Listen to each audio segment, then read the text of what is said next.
Hi friends, welcome back to my channel. இன்னைக்கு நம்ம பார்க்க போற வீடியோ என்னன்னு பார்த்தீங்கன்னா, திருப்பதி என் தமிழ்நாட்டிற்கு பதில் ஆந்திராவிடம் ஒப்படைக்கப்பட்டது. அதற்கு பின்னால் உள்ள வரலாறு என்ன தெரியுமா? வாங்க இன்னைக்கு அதை பத்தி தெரிஞ்சுக்கலாம். சமீப காலமாக இந்தியா முழுவதும் பரவலாக பேசப்படும் ஒரு விஷயம் என்றால் அது திருப்பதி தொடர்பானதுதான். இன்டர்நெட் முழுவதுமே திருப்பதி தொடர்பான வீடியோக்களும் தகவல்களுமே கொட்டி கிடைக்கின்றன. இந்த பரபரப்பில் நாம் தெரிந்து கொள்ள வேண்டிய ஒரு முக்கியமான விஷயம் திருப்பதி எப்படி ஆந்திர மாநிலம் வசம் சென்றது என்பதுதான். இந்த வீடியோவில் திருப்பதி எப்படி ஆந்திராவிடம் ஒப்படைக்கப்பட்டது, அதற்கு பின்னால் நடந்த போராட்டங்கள் என்ன, மொழி அரசியல் என்னவென்றுதான் இந்த வீடியோவில் பார்க்க போகிறோம். திருப்பதியில் உள்ள உலக புகழ்பெற்ற வெங்கடேஸ்வரர் கோவில் இந்தியாவில் உள்ள புகழ்பெற்ற ஆன்மீக தலங்களில் ஒன்றாகும். இந்தியா மட்டுமின்றி உலகம் முழுவதிலும் இருந்து ஆண்டுதோறும் லட்சக்கணக்கான பக்தர்கள் இந்த கோவிலுக்கு வருகை தருகிறார்கள். திருப்பதி கோவில் உலகின் பணக்கார கோவில்களில் ஒன்றாக அறியப்படுகிறது. கோவிலுக்கு வருகை தரும் பக்தர்கள் தங்கம், நகைகள், பணம் மற்றும் பிற விலை உயர்ந்த பொருட்களை நன்கொடையாக வழங்குகிறார்கள். அவ்வாறு செய்தால் அவர்களின் செல்வம் இரட்டிப்பாகும் என்பது நம்பிக்கை.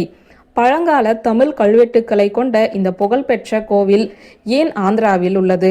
இந்திய மக்கள் தங்கள் தாய்மொழியை அடிப்படையாக கொண்ட மாநிலங்களுக்காக போராடிய 1930களில் இந்த மாற்றத்திற்கு பின்னால் உள்ள ஒரு வரலாறு தொடங்குகிறது. 1947ஆம் ஆண்டு இந்தியா சுதந்திரம் அடைவதற்கு முன்னரே தாய்மொழியின் அடிப்படையில் மாநிலங்கள் பிரிக்கப்பட வேண்டும் என்ற குறிக்கோளை முன்னிறுத்தி போராட்டம் தொடங்கி அதற்கான இயக்கமும் உருவாக்கப்பட்டது. 1895ஆம் ஆண்டு ஒடிசாவில் தொடங்கப்பட்ட இந்த இயக்கம் 1936ஆம் ஆண்டில் வெற்றி பெற்றது. இது மற்ற மொழி பேசுபவர்களை தங்கள் சொந்த மொழி அடிப்படையிலான மாநிலத்திற்காக போராட தூண்டியது. இந்தியா சுதந்திரம் அடைந்த பிறகு இந்தியாவின் தென்பகுதி மெட்ராஸ் மாநிலம் என்று பெயரிடப்பட்டது மற்றும் பொட்டி ஸ்ரீ ராமுலு என்ற தெலுங்கு சுதந்திர போராட்ட வீரர் 1952இல் தனது சமூகத்திற்காக தனி மாநிலம் கோரி போராட தொடங்கினார். அவர் 50 நாட்களுக்கு மேல் நீடித்த உண்ணாவிரதத்தை மேற்கொண்டார். இறுதியில் அந்த போராட்டத்திலேயே அவர் உயிரிழந்தார். அதே நேரத்தில் தமிழ் விடுதலை போராட்ட வீரர் மாப்போ சிவஞானம் சென்னை மദ്രാஸ் மாநிலத்தின் கீழ் இருக்க வேண்டும் என்று போராடினார். பொட்டி ஸ்ரீ ராமுலுவின் மரணத்தை தொடர்ந்து பெரிய கலவரம் வெடித்தது. இந்தியாவின் முதல் பிரதமரான ஜவஹர்லால் நேரு முதலில் மொழிவாரி மாநிலங்களை ஏற்றுக்கொள்ள மறுத்தாலும் இறுதியில் அந்த கோரிக்கையை ஒப்புக்கொண்டார். மெட்ராஸ் மாநிலத்தின் சில பகுதிகள் ஆந்திர பிரதேசம் மற்றும் தமிழ்நாடு என பிரிக்கப்பட்டது.